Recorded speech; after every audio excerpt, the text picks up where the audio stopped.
Legend tells of a lone wolf, separated from his pack, who resettled on a world outside the fringes of the 500. A man with striking black hair and dull brown eyes, piercing into hidden loyalties and illuminating the worst of treacheries in a man.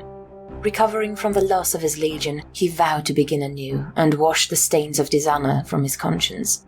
The sprawling city-sized district region of Aquila on the planet Equites Minor in the Ultima Segmentum was founded by the legendary warrior known as the First Eagle, also known as the Lone Wolf. He oversaw the training and indoctrination of the chivalrous warriors of Aquila, sending them to compete against other district regions across the planet. Towards the end of his days, after he taught the people of Equites all the knowledge he knew, he commissioned the finest scholar geneters native to Equites to preserve his DNA, keeping it safe until the day it can be bestowed on the worthy. Equites had always been a loyal bastion of reason in the Imperium, but over time the local nobility became lax in their bureaucratic duties to the planet, denying certain citizens equal opportunities to serve Equites and her people. A woman called Athena Simonia realized Equites needed change to survive. She lived in a time shortly before the founding of the Knights Aquila chapter, when women and lower-class men were not allowed to participate in most political discourse on the planet, where the imperial truth eventually gave way to the imperial creed after the slaughter of the Horus Heresy. Over time, she slowly gained support by speaking to huddled crowds desperate to hide their beliefs from the Adeptus Ministorum, worried their ancient traditions of scientific theory would be executed by dogmatic fanaticism. She would be known as a zealous imperial who adhered to extremely strict moral codes by her closest correspondents. Some of her speeches were carefully planned, eager to speak to as many people as possible, but cautious of hostile ears in their presence. One of her speeches would send shockwaves through the planet, leading some who had given themselves to the ecclesiarchy course to deem her a heretic. Some of her more famous lines, "Eliminare Deus quam iure est officiorum," to eliminate God from questions of rights and duties. Translated from Old Equitan, both mock the ecclesiarchy for their fanaticism and praise the emperor of mankind as a secular being. In another speech, she said, "To be silent in the choir of injustice and tyranny is to succumb to overwhelming malignant forces arrayed against us. For me, there is no distinction between a free Equites and a free Imperium." For nearly the next 30 years of her life, she would continue to fight for equality among her people, founding the group known as the True Imperials. The True Imperials worked to infiltrate ecclesiastical office and pass laws that allowed individual worship of the emperor, though with great difficulty and sacrifice. Athena Simonia was even declared a heretic and was sentenced to be executed, but her supporters demanded mercy, so she lost an eye instead. Athena was maimed for her beliefs, but she was given another chance. It would take 10 years after that before she would finally be elected to the office of planetary governor. Slow but steady reform allowed governors to serve 10-year terms instead of for life. She instituted reforms that didn't uplift sycophantic supporters to power, nor abuse judicial privileges by keeping the oppressed and the impoverished beneath her. Men and women of Equites now had the freedom to move through a former stratified society through merit and dedication to the imperial truth. Of course, the ecclesiarchy believes Equitian truth is veneration of the God Emperor. To win the support of the faithful who were tolerated in the district regions, so long as they served the planet, Athena Simonia petitioned the construction of an Adeptus Sororitas preceptory dedicated to defending the people no matter which creed or truth they support. But the ecclesiarchy would never be completely satisfied with the compliance of Equites. Tests of faith and hunts for possible heresy were thwarted by the faithful. Next came the Equitian Immortals Imperial Guard Regiment, consisting of people who believed in the creed and truth alike, referred to as creeds and truths.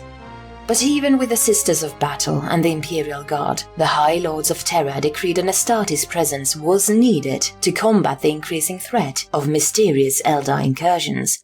The Mechanicus built a fortress monastery on the tallest mountain of the planet, Mount Geneva.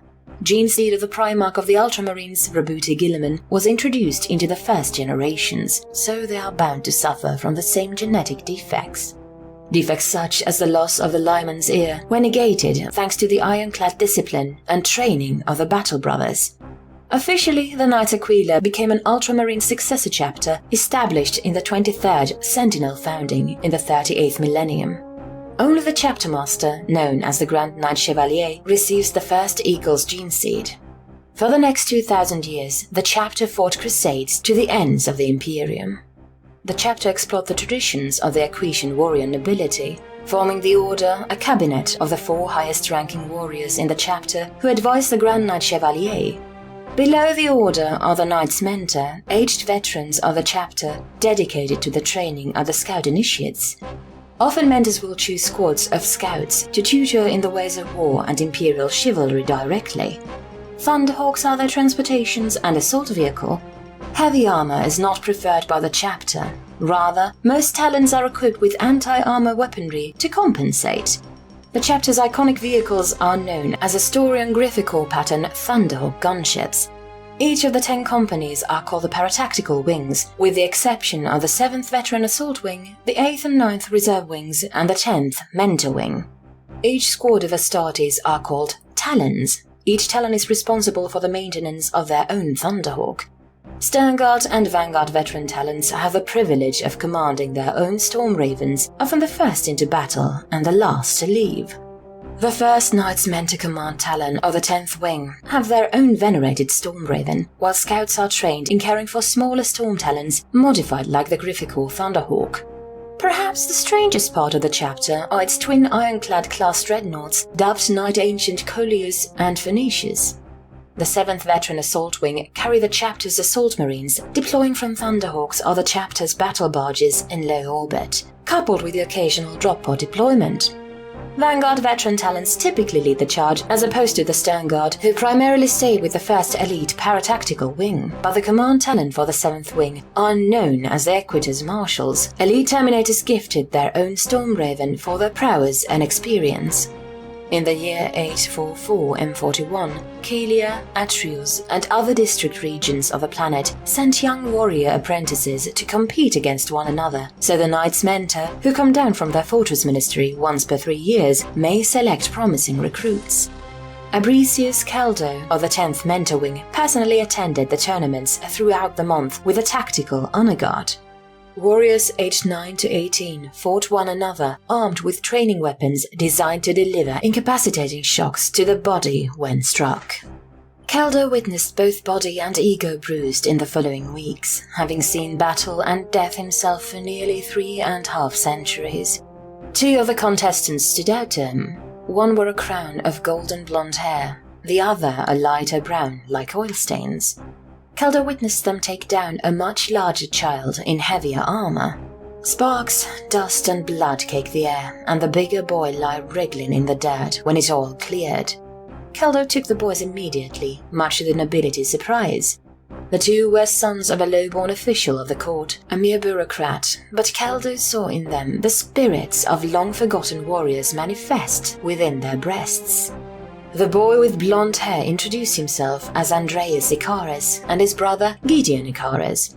Caldo and his escort selected dozens of other boys they believed worthy and marched them back to the monastery to be inducted as battle brothers. Knights Aquila initiates hunt in the Aquitian wilds for months at a time together. This trial demonstrates their ability to sustain themselves for long periods of time. Next, they compete in tourneys, learning how to use the sword and bolter. Andreas showed psychic capability before long, lifting objects with his mind in his earliest days. The chapter's librarian eagerly started his psychic training. Over time, Gideon showed the knight's capability for leadership. He was smaller than most boys his age, but no less powerful. When the brothers were finally ordained as Space Marines, the Order held polls to appoint a new Grand Knight Chevalier. Their former Chevalier, Atrian Aurelix, was nearing the end of his 337th year and wished to use the rest of it training new initiates as a Knight Mentor. Normally, only the senior members of the chapter, namely the captains of the wings, would be elected to become the Grand Knight Chevalier, but since the Calian or Simonian reforms 2 millennia before, even other battle brothers on the front lines can be nominated for the position if the Order and the rest of the Knights Aquila believed they were worthy. Even the Knight Mentor and the Chevalier disagreed on methods of training. Differing ideologies from different regions on Equites began to tear a rift between the two senior brothers. Gideon had been taken under the wing of the Chevalier for some time. His brother had spent more time with Keldo while Gideon was groomed for command. But sadly, the election didn't finish before an Eldar raid devastated the Fortress Ministry. Many brother Astartes were killed, including Abrasius Keldo himself, in front of the Ikaris brothers. The Eldar greatly scarred the brothers that day. They had taken one of their father figures away from them. Andreas' mental anguish reached its peak when he spotted his first Eldar in the raid making its escape with sacred artifacts. His psychic potential saved the relics when he shot his mind forth onto the Eldar, ripping the Xenos apart with pure rage and grief. In reality, even as an Astartes who was said to know no fear, Andreas dreaded existence without his chosen father. Even through all the mental discipline, he lost control for the barest of moments and allowed the warp temporarily maximize his emotions into a manifested bolt of purple lightning. The artifacts of Atreus were recovered, but others were still missing. Grand Knight Chevalier Aureliax commissioned a proper burial for the fallen. Although he and Keldo rarely got along, they still loved one another as brothers.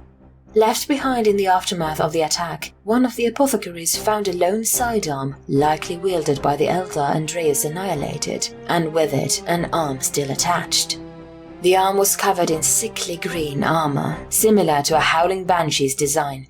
Upon careful examination and DNA testing, the chapter determined the Eldar belonged to a previously unknown craft world thought lost to even its own species. Aureliax called a new crusade, dubbed the Eldari Crusade, sometime in the late Terran year 932 M41.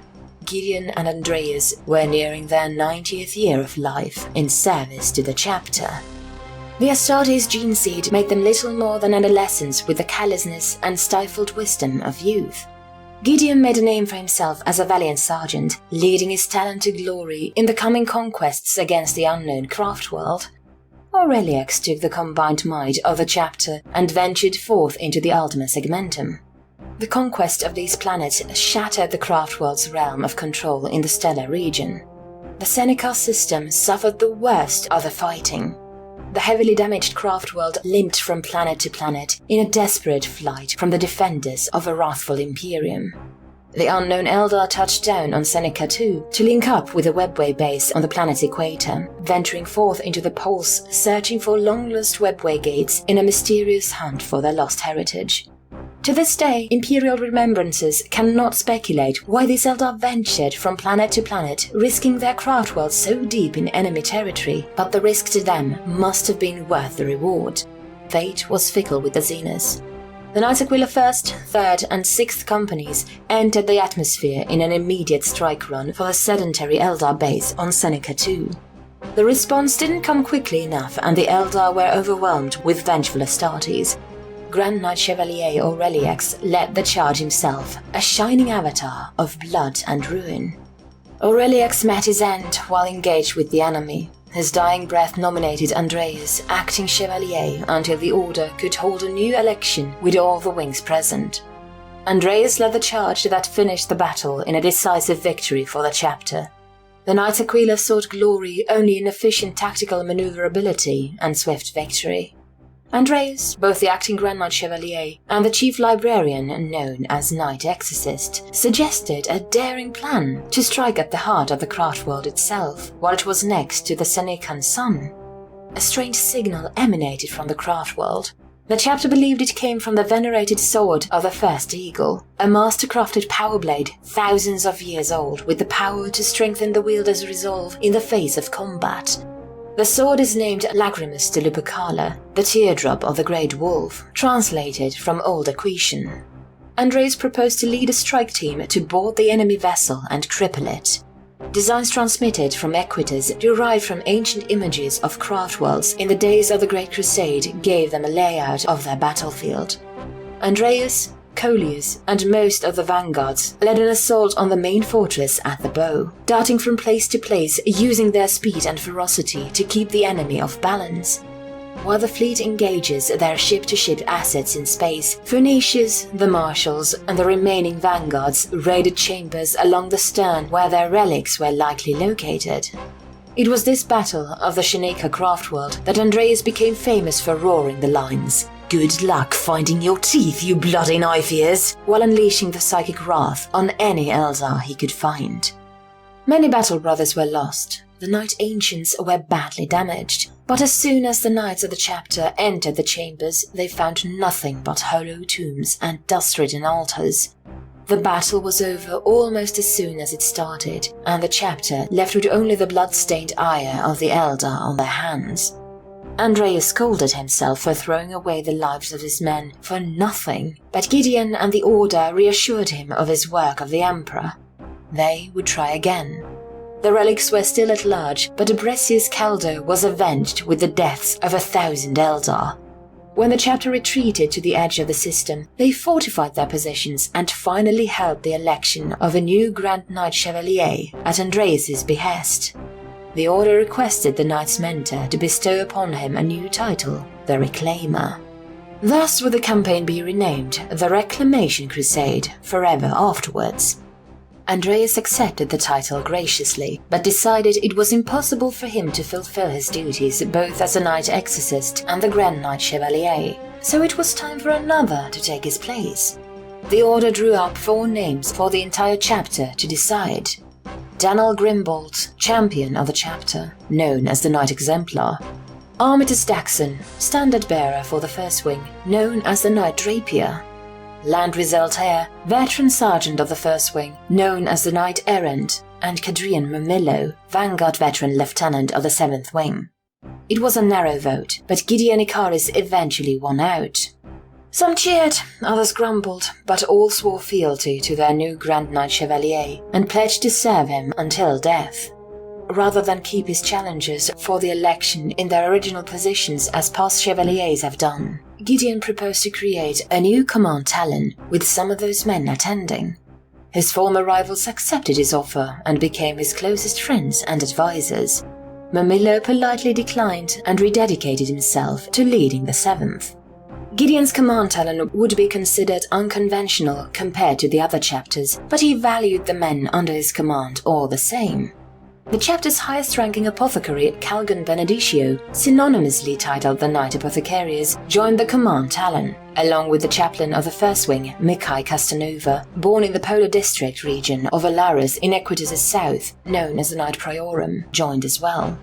Daniel Grimbold, the Knight Exemplar, is another native of Alaris, like the Knight Priorum. He would lead the charge alongside Gideon during most of their engagements, hair the color of golden light and eyes as blue as the ancient Equitian seas. Some would say Adreus and Donnell were the twin wings of the eagle, nicknamed for their uncanny resemblance to one another and their status as the left and right hands of the Grand Knight Chevalier. An avatar of death in his own right, Grimbold wields his mastercrafted chainsword in one hand and an ancient inherited plasma pistol in the other. Gideon's initiation as Grand Knight Chevalier was held aboard the most experienced battle barge in the chapter, the Lance of Atrias. The gene seed of the first eagle was bestowed upon him and merged well with his body, giving his hair a darker sheen and his eyes a darker hue. Gideon Icaris was now officially the Grand Knight Chevalier of the Knights Aquila chapter. Gideon and Andreas, the reclaimers of the chapter, strode forth vowing to never rest until the lost relics were brought back. On the barren wastes of Seneca IV, at the end of the solar system, the chapter discovered the craftworld had left for distant stars. None knew when or where they'd return, only that the fight wasn't over. The Reclamation Crusade officially ended in mid-945 M41. The chapter ventured within visual contact of Seneca IV when the trail of the Lagrimus de Lupercala wafted across the fleet's nose once more. He tracked the signal to the high mountainous region of the planet where dense dust storms blew at dozens of kilometers per hour. Eerie mists of calm dotted the valleys below. Gideon and the entire First Wing ventured into the valley and found a long-lost Ricari temple. Inside, they found gruesome displays of mangled corpses and cruel effigies of dark symbols. These were not the works of chaos, but the works of the Drukhari. In the bleeding ribs of the temple, they found the lagrimus and the blessed armor of the first eagle attached to the calcified corpse of a long-forgotten slave in cruel mockery. Gideon cleansed up the corpse, the sword, and the armor before he tore it all down. Danelle Grimbold discovered some supplies the Drukhari left behind when they presumably abandoned the structure. A pale mint green suit of armor belonging to a howling banshee of the unknown craft world lay atop the supplies, but the armor was missing a gauntlet and its sidearm. The chapter was outraged. These foul Drukhari stole equipment of the craft world and disguised themselves as their Eldar cousins to commit their atrocities. The pieces started coming together. The Eldar of the craft world were outright surprised at the chapter's presence in the system, even in the first conflict. The craft world carried no actual relics because they were with the Dark Eldar the entire time. Their signal was planted to lure the Astartes into the ancient craft world's unsuspecting jaws. Tech Marines of the chapter suggested that they could discover the location of the Drukhari based by retracing their signal. They could reconfigure the technology they left behind to send out a lure and see if any would investigate. Those present agreed, so a ramshackle beacon was constructed. The fleet of battle barges and fighter escorts lay in wait behind the planet, staying out of range until the Zenith Strait to a close. Seneca 4 had a loose magnetic field and thick belts surrounding it, blocking all Auspex scans and sensors. So, when the Dark Eldar touched down on Seneca 4 to investigate, their fleet was annihilated in low orbit. The fight was brutal, chaotic, and short. Drukhari infantry with heavy vehicle escorts approached the abandoned temple at the end of the valley in a loose formation, seeing this simply as a foolish errand to run because some errant slave forgot to deactivate the signals for the relics. As quick as lightning, bolter fire and heavy lasers buffeted their position, and gore splattered the rocks before they had time to react. Devastated Sternguard veterans took up the cliffsides and rained fire on the enemy. The few survivors of the enemy fleet tried to flee, but were too badly damaged by their adversaries. Parties led by Andreas stormed the last Drukhari ship and captured dozens of slaves and crew. The slaves were freed, although they were too psychologically damaged to fully reintegrate back into the Imperium. Knight Apothecarius Benedictio proposed those who wished for death would have it and become lobotomized for use as servitors. Gideon, Andreas, and Knight Priorum Castanova disagreed. A lifetime of servitude for one master just to be traded to another is no freedom. The slaves were taken back to Equitas for re-education and care by the Kalian Preceptory. Others used their newfound freedom to ask either for death or service to the chapter. Gideon, raised to respect freedom of choice in all things, accepted those who wished to stay. By tracking down the primary base of operations for the Cabal, the crusade would finally end. The prisoners on board their battle barges were hard to interrogate. Intensive mental training allowed them to resist Andreas' psychic abilities for a time, and some even escaped their cells, running amok on the battle barges, killing any they could, and committed acts of sabotage. The Drukhari failed, eventually. Those who escaped were recaptured or executed. Those who resisted Knight Exorcist Andreas finally gave in and told him of their history. They were a nameless cabal of exiles forced to band together to survive. They hoped to return to Komarag upon a day and reclaim their lost honor. One even gave the location of rival cabals responsible for their misery, something the chapter had no desire to exploit. So, Andreas forced the location of their hideout from the highest-ranking warrior, a hierarch serving one of the leading archons. This hierarch attempted to lie to the chapter, claiming their primary base was in the system itself, but Andreas, with the help of other librarians, forced the truth out of her. As her body slowly turned to ash, the hierarch revealed the true location of the hideout. Archons gathered to decide the fate of the Cabal near the Dicordia Belt. This belt is well known to the Aquitians, for it is close to Equitas Minor itself. The chapter made all haste to the belt, but not even familiar territory and the dense asteroids could mask their approach. Some escaped warriors transmitted warning to the Cabal before they were caught and slaughtered. The bulk of their fleet lay in wait for the chapter, just as the chapter did to their scouting force before on Seneca 4. As the Imperial fleet approached the Cabal's base, the enemy opened their batteries. Several battle barges were crippled. The lance of Atreus was isolated from the rest of the fleet. Gideon and Icarus knew they had only one chance to break the enemy line, push through and destroy the communications arrays directing the enemy armada. This exiled cabal relied on stationary command nodes to direct and supervise the ramshackle ships built by slaves and Drukhari alike. This exiled cabal didn't have access to traditional Drukhari.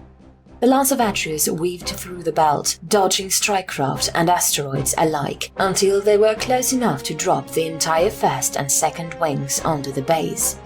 Gideon, the Night Ancients, and hundreds of battle brothers assaulted the base from above, crashing down like a vengeful storm of fury and hatred. Victory came for the Knights Aquila, but at great cost. The combined might of the Archons proved too much even for the venerable Night Ancient Colliers. Knight Draper Daxon received crippling wounds on his arm, holding the first wing standard. Landry's Altair fell to an Archon with a chain flail. His armor rent asunder in a grim display of gore and sparks.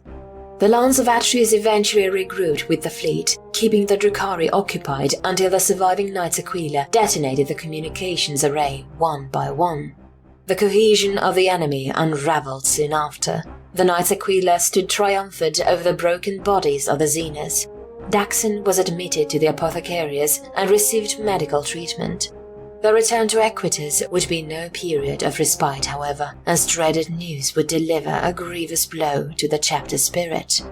Equites had an enemy hiding in her shadow for thousands of years, slowly gaining power and followers from the lowliest gutters to the mighty citadels.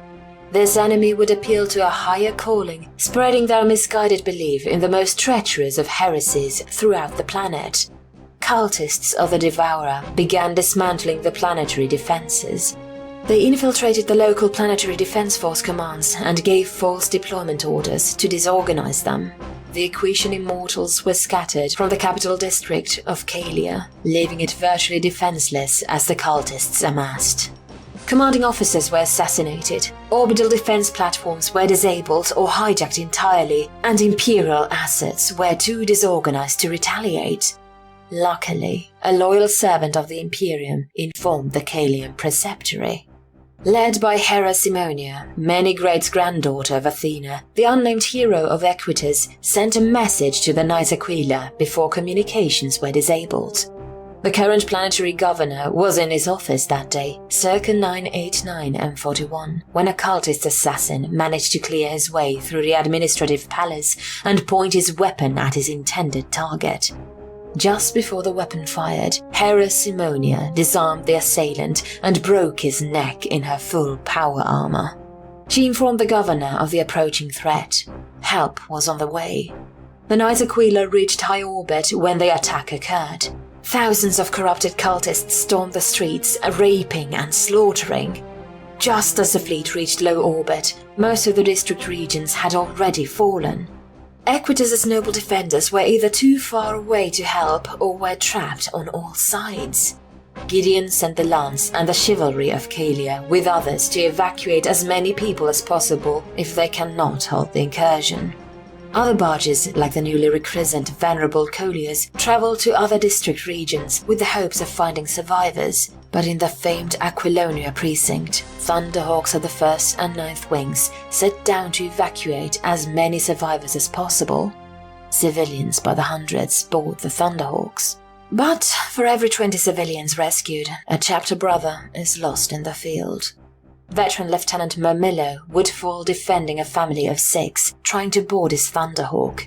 The Vanguard veterans under his command tried to recover his corpse but were cut down by cultist-heavy weaponry. Even the Patriarch itself emerged from the lowest sewers of Calia, drawn to Andreas' psychic presence. The Patriarch trampled any who tried to stop it.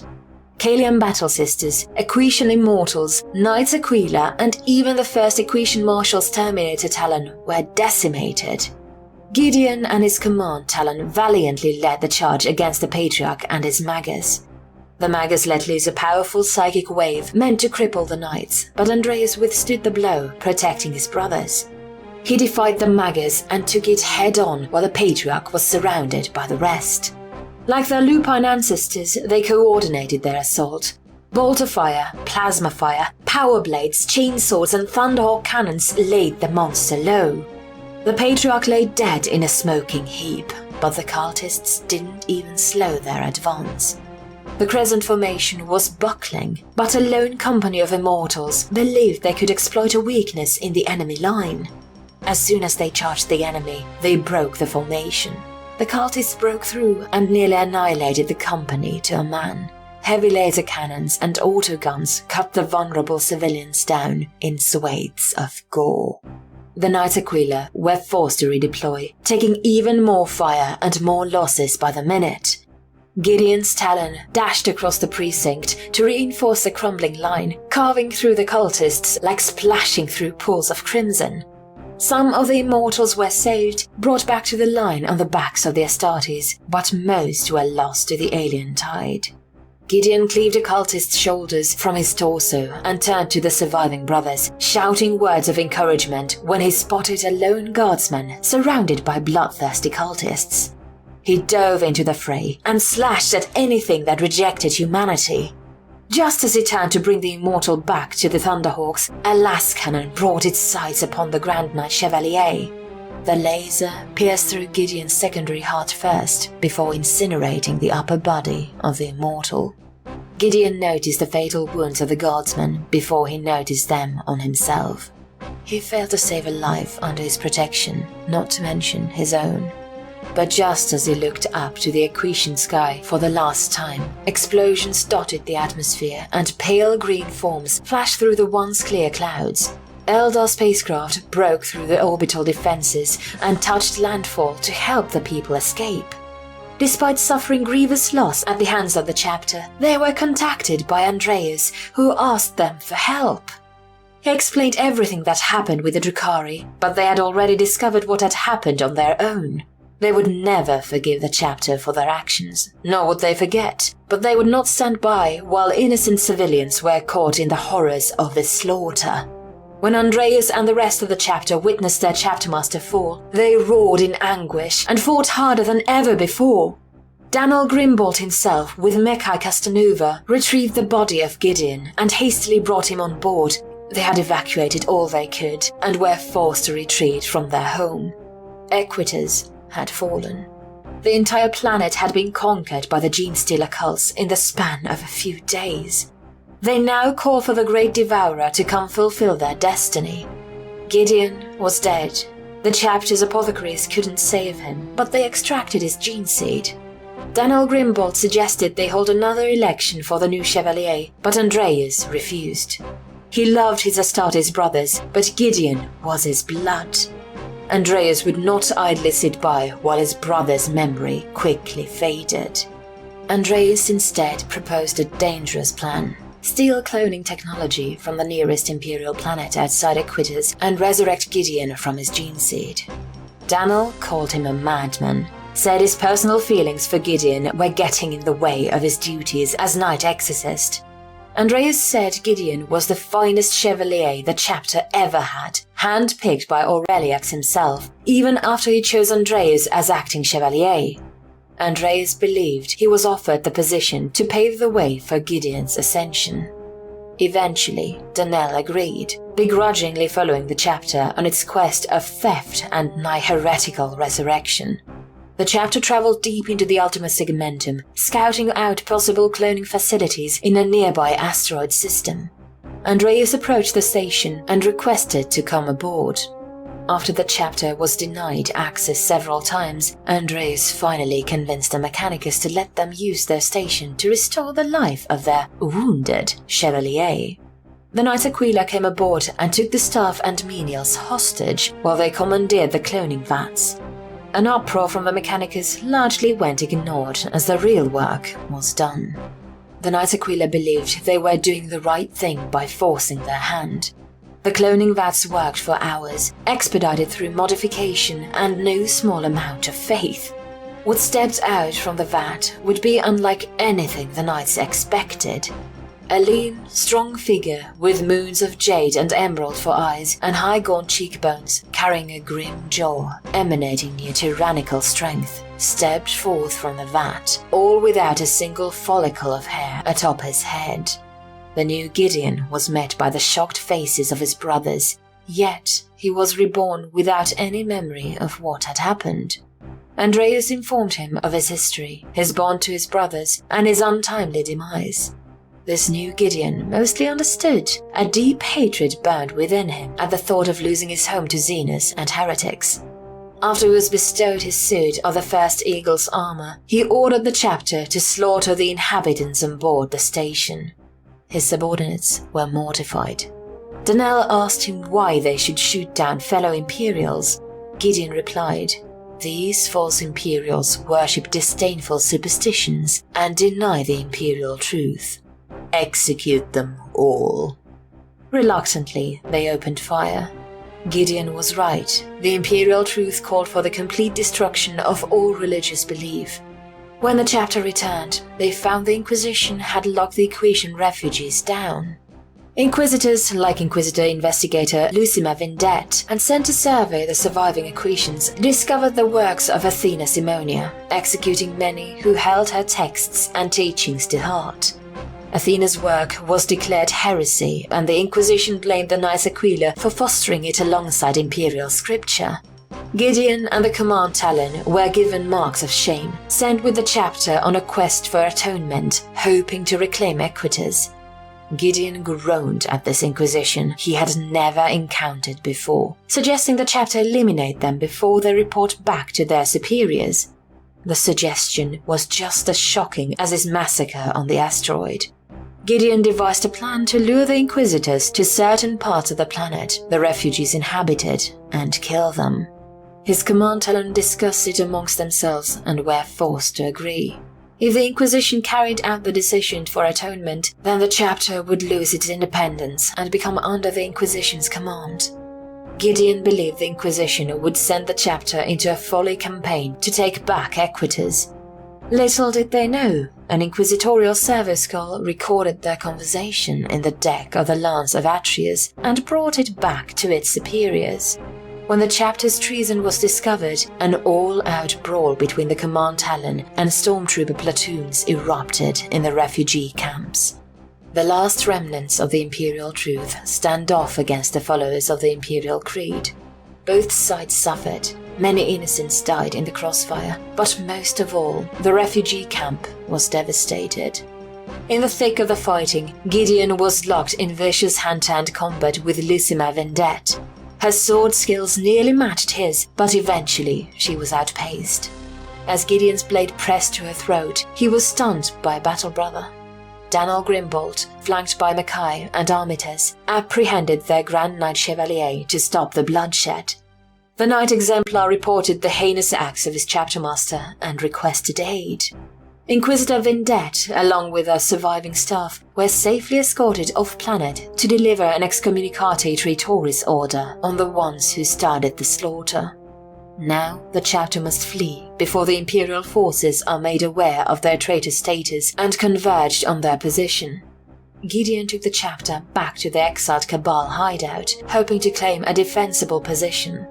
The Knights Aquila were then surrounded by Imperial forces from the Immortals and their Achillean battle sisters led by the Inquisition and given two choices. Surrender their leadership and beg the Emperor for repentance, or die forsaken and dishonored. Donnell shared the hideout with his fellow Astartes as the inner conflict raged within him. Will he betray his closest brothers in the Knights Aquila to save the chapter? Or will he doom the chapter and stand with Gideon? In the end, he made his choice. He managed to make contact with the opposing forces and led them into the hideout, Gideon and the rest of his Command Talon with the exception of Armitage and Mackay. Gideon, Andreas and Calgon were taken into custody to answer for their crimes. They were sentenced to death while isolated from their chapter, as Donnell and the rest were ordered to single-handedly reclaim Equitas while the joint Imperial forces blockaded the planet. As Donnell Grimbolt, the Knight Exemplar of the Knights Aquila, prepared a final full-frontal assault on Equitas with 10 depleted companies, a lone Imperial citizen stands huddled with hundreds of others in the cargo holds of the great transports sent to deliver the Equitian people to the 500 planets of Ultramar. There is a container holding the last of the chapter's gene seed, entrusted to Cassia Simonia Thorn, the granddaughter of Hera Simonia and distant relative of Athena Simonia. She and the Equitian people must keep the Imperial truth alive. In the core of the Imperium, ancient warriors stir, ready to dispatch the future of the Adeptus Astartes, the Primaris. The Knights Aquila's destruction has not yet been recorded. They still remain on the list of chapters in desperate need of reinforcement. If there is any chance of redemption for the Equitian people, the new Knights Aquila will deliver it.